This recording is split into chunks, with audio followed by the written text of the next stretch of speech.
I've been spending time on a CFMoto Cforce 600 here in Colorado, and I want to give you a straight, rider-level take.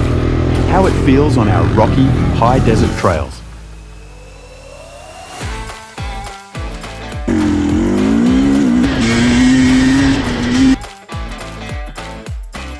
Most of my riding with the 600 was a mix of sandy two-track, chopped up whoops, and those classic front range rock gardens. Elevation was roughly 6,000 to 9,000 feet.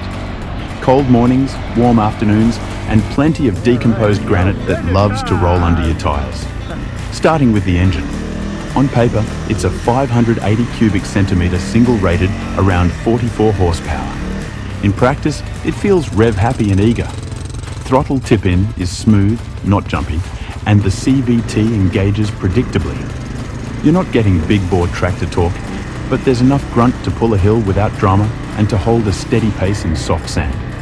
I found myself riding at a gear lighter than I would a bigger machine, letting it spin a little because the motor actually likes to rev. Low range is where I spent time in the rocks.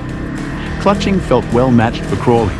It would pick up cleanly at walking pace and didn't surge or lurch unless I asked for it. Engine braking is present but not grabby.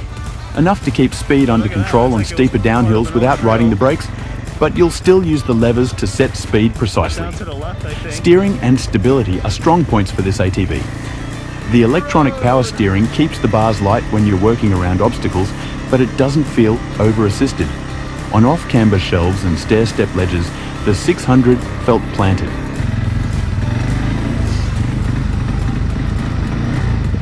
That was a good adventure.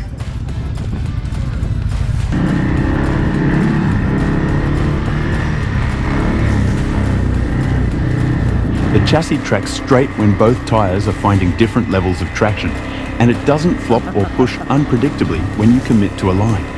Compared to a Polaris I've ridden in similar terrain, the Cforce 600 felt a touch more settled in slow, technical sections, less tippy when you're side-hilling across loose baby heads.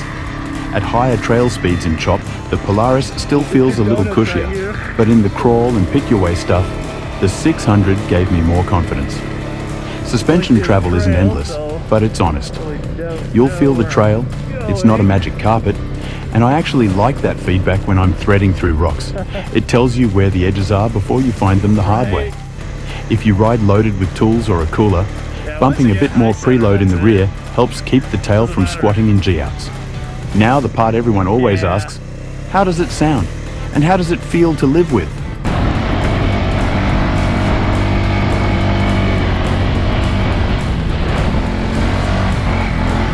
In my opinion, the Cforce 600 is a bit louder than some peers.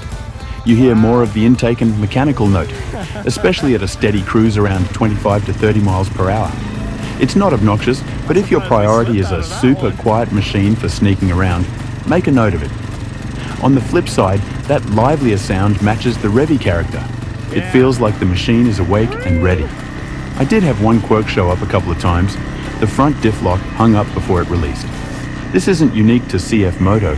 Any locked front end can bind if you've got some driveline wind-up, but it's worth mentioning. My fix was simple. Straighten the bars, ease off the throttle, let it roll a foot or two, and it popped free. If you're doing tight turns on high traction surfaces with the diff lock, just remember to unlock before you crank it around. Overall, the Cforce 600 feels like a willing partner. Revvy motor, predictable clutching, and a chassis that stays calm when the trail gets ugly. It's not trying to be a race quad or a mud monster. It's a solid mid-class ATV that lets you focus on line choice and throttle control instead of fighting the machine. For the way we ride out here, rocks, ruts, and long views, it fits right in. And for me, the biggest compliment is this. On tricky, uneven obstacles where machines can make you tense up, the 600 actually let me relax my grip and trust it.